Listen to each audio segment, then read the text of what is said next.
देखिए, मैंने अखिलेश जी का साथ नहीं छोड़ा। उन्होंने बाकायदे चिट्ठी लिख के तलाक दिया। 3 तलाक दिया उन्होंने, तो मैंने उसको कबूल कर लिया। अरे तो अब सरकार मोदी जी की सरकार ने 3 तलाक तो बैन कर दिया है, बंद कर दिया है। मैं तक बैन नहीं था ना। अच्छा। जब अखिलेश जी ने तलाक दिया, 2019 में ही था। हाँ, तो जो अखिलेश ने तलाक दिया तो हमने कहा रिटर्न में दे दो भैया, तो हम मान जाएंगे, नहीं तो हम आप ही के साथ रहेंगे। जातिवाद जनगणना का बिल राहुल ने फाड़ा था। नहीं, जातिवाद जनगणना का नहीं फाड़ा था, भट्टा परसोल का मामला था, भूमि अधिग्रहण का, उस बिल को फाड़ा। नहीं, बिल को नहीं, जातिवार जनगणना की बात जब आई तो राहुल गांधी ने उस बिल को फाड़ करके वही सदन में फेंका। ये लोडर लोग पे पे चिल्लाते हैं देसी कुत्ता के पिल्ला की तरह। ये लोग चिल्लाने वाले लोग, दूसरे नेताओं को कुत्ता कह रहे हैं। हम कुत्ता थोड़ा कह रहे हैं, कह ही रहे हैं। नहीं उसकी तरह चिल्लाते हैं। जैसे आप नहीं देखते हैं कि तो तरह में और कहने में क्या ही फर्क रहेगा। नहीं, फर्क तो यही है कि आखिर में ये चिल्लाते क्यों?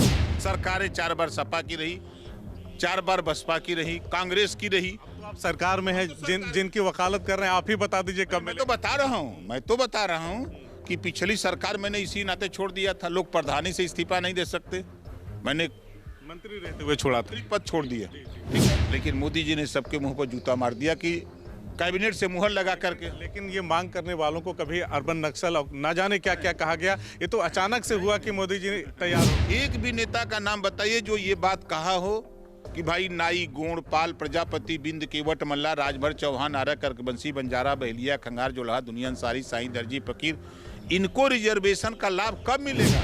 मंदिर की जो प्राचीनता है, जो पौराणिकता है, उसको समाप्त करने की क्या जरूरत है? समाप्त कर रहे हैं फिर वही विपक्ष की भाषा की तरह कि अच्छी भाषा कहाँ, ये तो सारे लोग चर्चा कर ही रहे हैं। हालांकि योगी जी सफाई, आपके जो मुख्यमंत्री जी हैं, आप जिस गठबंधन में, उन्होंने कहा कि ऐसा कहीं नहीं हो रहा है, सब कांग्रेसी जो है एआई जनरेटेड वीडियो डाल रहे हैं, लेकिन वहाँ की जनता ही बता रही नहीं ये सत्य। जिस तरह से आजकल उत्तर प्रदेश के वाराणसी में पौराणिक मंदिरों और घाटों को तोड़ फोड़ करके उसको नए तरीके से बनाने का प्रयास चला, उस पर अखिलेश यादव जी ने कहा कि इस तरह से मंदिर तो किसी भी सरकार में और किसी ने नहीं तोड़े जितना बीजेपी के राज में टूटे। ये लेखपालों की भर्ती में 711 पद जब रिजर्वेशन के हिसाब से कम पड़ा तो मैंने मुख्यमंत्री से मिल करके कहा कि अन्याय हो रहा है।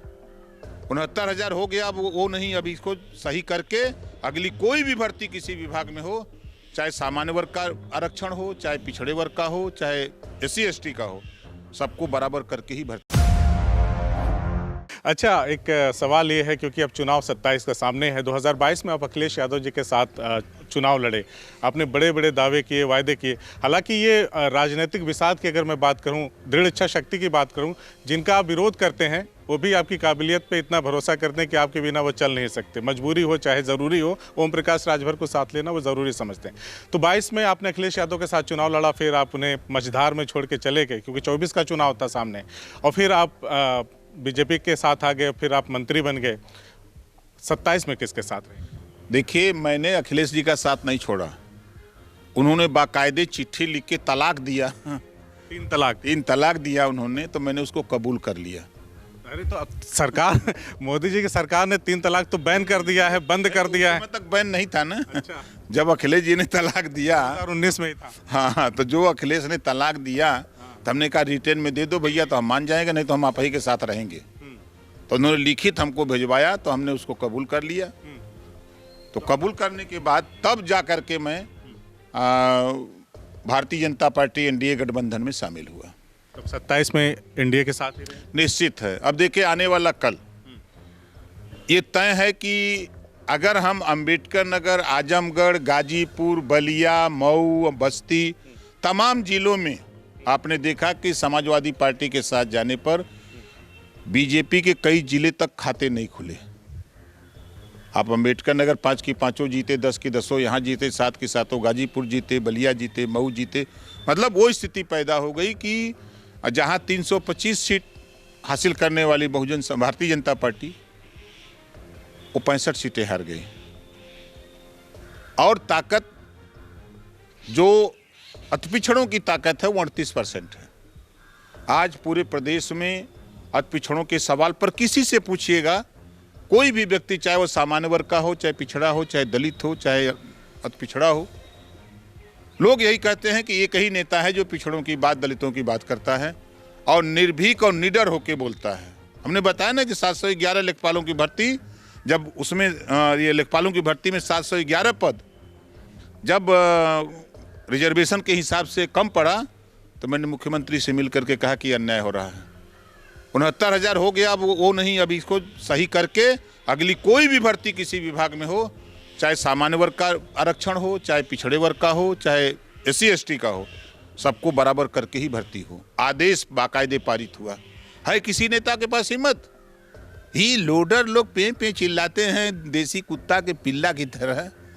ये लोग चिल्लाने वाले लोग, दूसरे नेताओं को कुत्ता कह रहे हैं। हम कुत्ता थोड़ा कह रहे हैं, आप कह ही रहे हैं। नहीं, उसकी तरह चिल्लाते हैं। जैसे आप नहीं देखते हैं कि तो तरह में और कहने में क्या ही फर्क रह गया? नहीं, फर्क तो यही, आखिर में ये चिल्लाते क्यों हैं? असली बात क्यों नहीं बोलते? 1993 से पिछड़ों को रिजर्वेशन मिल रहा है सुप्रीम कोर्ट के आदेश पर। 32 साल हो गया, एक भी नेता का नाम बताइए जो ये बात कहा हो कि भाई नाई, गोंड, पाल, प्रजापति, बिंद, केवट, मल्ला, राजभर, चौहान, आर्य, कर्कवंशी, बंजारा, बहेलिया, खंगार, जोल्हा, दुनिया अंसारी, साई, दर्जी, फकीर, इनको रिजर्वेशन का लाभ कब मिलेगा?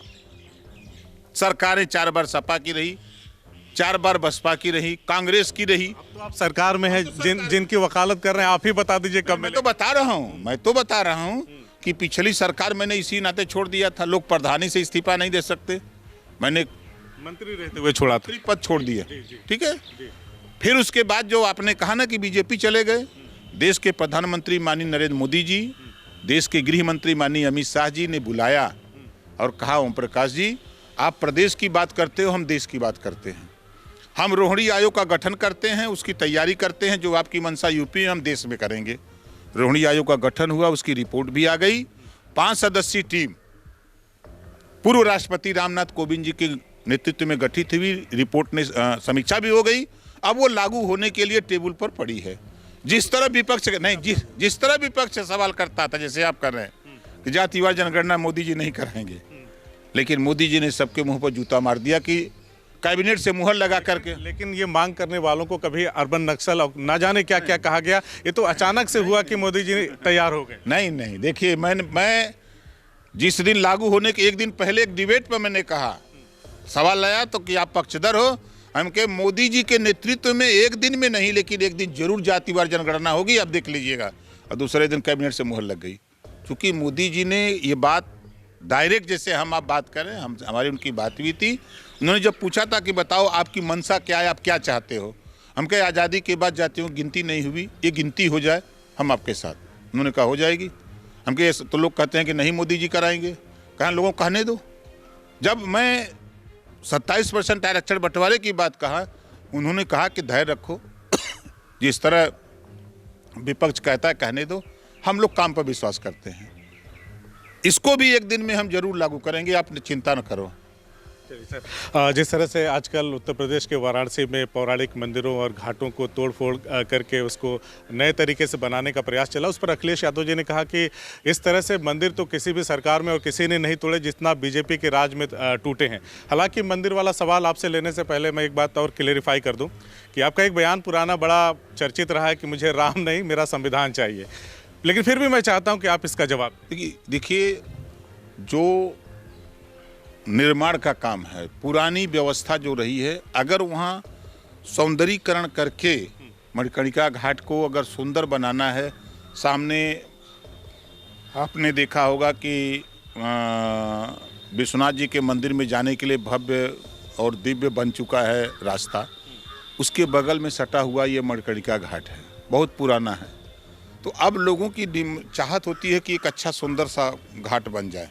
तो किसी मंदिर की जो प्राचीनता है, जो पौराणिकता है, उसको समाप्त करने की क्या जरूरत है? समाप्त कर रहे हैं फिर वही विपक्ष की भाषा की तरह कि भाषा कहाँ, ये तो सारे लोग चर्चा कर ही रहे हैं। हालांकि योगी जी सफाई, आपके जो मुख्यमंत्री जी हैं, आप जिस गठबंधन में, उन्होंने कहा कि ऐसा कहीं नहीं हो रहा है, सब कांग्रेसी जो है AI जनरेटेड वीडियो डाल रहे हैं, लेकिन वहाँ की जनता ही बता रही नहीं ये सत्य है। देखिए, अब आज के 10 साल पहले वाला बनारस और आज का बनारस ज़मीन आसमान का फ़र्क है। बहुत सी चीज़ें तोड़ी गई हैं, वहाँ छोड़ दीजिए। हमारे यहाँ रसड़ा में जब सड़क बन रही थी तो हनुमान जी का मंदिर सड़किए पर था।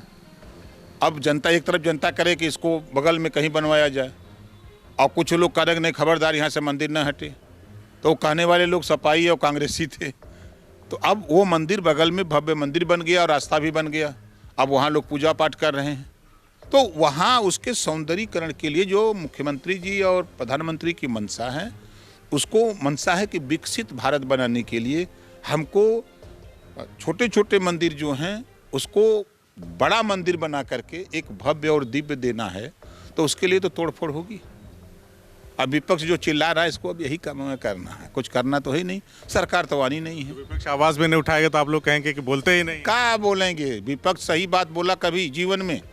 आप बताइए कि चाहे सपा हो, बसपा हो, कांग्रेस हो, एक नेता उनका बता दीजिए कि जो कभी 5 साल सत्ता में थे अखिलेश जी, जातिवाद जनगणना की बात कभी किए हों सत्ता में रहते हुए, कभी प्रेस किए हों, कभी किसी सार्वजनिक मंच पर बोले हों। राहुल गांधी ने बढ़िया किया कि बिल फाड़ा था सदन में। जातिवाद जनगणना का बिल राहुल ने फाड़ा था। जातिवाद जनगणना का नहीं फाड़ा था, भट्टा परसोल का मामला था, भूमि अधिग्रहण का, उस बिल को फाड़ा। नहीं, बिल को नहीं। जातिवाद जनगणना की बात जब आई तो राहुल गांधी ने उस बिल को फाड़ करके वहीं सदन में फेंका था। ये मुझे खूब अच्छी तरह याद है। नहीं, लोगों ने उसके बाद ये कहा कि ये पूंजीपतियों के खिलाफ चला गया। पूंजीपति समझने लगे कि अब हम कांग्रेस के सरकार में हम जमीन नहीं एक्वायर कर पाएंगे, जमीन नहीं ले पाएंगे, सरकार नहीं देगी, इसलिए क्योंकि उन्होंने बिल फाड़ा तो नरेंद्र मोदी की तरफ वो चले गए। बिल आप चर्चा कर रहे हैं, हम जातिवार जनगणना की बात कर रहे हैं। जातियों की जब बात पूछी गई कि 2011 जनगणना सार्वजनिक किया जाए तो उसी समय राहुल गांधी ने बिल। जनगणना की मांग तो राहुल गांधी हमेशा से कहाँ करते हैं? अरे आपने देखा ना बिहार चुनाव में, उसके पहले सदन में। भैया मैं 23 साल हो गए, कास्ट जो 23 साल से देख रहा हूँ, सुन रहा हूँ। एक प्रेस में बता दीजिए, प्रेस वार्ता राहुल गांधी की जिसमें उन्होंने ये बात कही हो। साहब आप पूरे देश में घूम घूम के कहते रहे कि जब तक पता नहीं चलेगा किसकी कितनी संख्या है तो उस हिसाब से उसका अधिकार कैसे बोल रहे हैं? ये कब से बोल रहे हैं ये पता करिए। हम 23 साल से कह रहे हैं। अईत नहीं, आप कह रहे हैं ठीक बात है, लेकिन जातिगत जनगणना की मांग तो राहुल गांधी हमेशा से करते हैं। 2011 में जनगणना जो हुई थी उन्हीं की सरकार, उसका सार्वजनिक करने के लिए जब सदन में बात उठी कि नहीं इसको जो 2011 की जनगणना सार्वजनिक किया जाए, तो उसको बिल को किसने फाड़ा था? राहुल गांधी ने फाड़ा था कि नहीं सार्वजनिक नहीं करेंगे। और आज जब सत्ता से बेदखल हो गए तब उनको याद आई। आज वही राहुल गांधी अपनी नाकामी घूम घूम के कह रहे हैं कि प्रदेश में, देश में पिछड़ों के साथ, दलितों के साथ, मुसलमानों के साथ अन्याय हुआ। 60 साल तो तेरी सरकार थी भैया, 60 साल तेरी सरकार थी। प्रदेश से लेके देश तक डबल इंजन की सरकार थी। तेरी सरकार में थूनी लगाने वाले अखिलेश यादव जी समाजवादी पार्टी, तुम्हारी सरकार में थूनी लगाने वाली बहुजन समाज पार्टी, तमाम पार्टियां जैसे इधर। का मतलब भी समझा दीजिएगा जनता को, बहुत सारे लोगों को नहीं पता होगा। थूनी का मतलब कि जैसे वोट लगाने का, टेक लगाने का, सहयोग करने का ये मकसद है कि सपा ने कांग्रेस को समर्थन दे के केंद्र में सरकार बनाई, प्रदेश में सरकार, डबल इंजन की सरकार होते हुए भी आप नहीं कर पाए। चलिए, ये इस पे बड़ी लंबी चर्चा हो सकती है, हो सकता है हमारा समय खत्म हो जाए।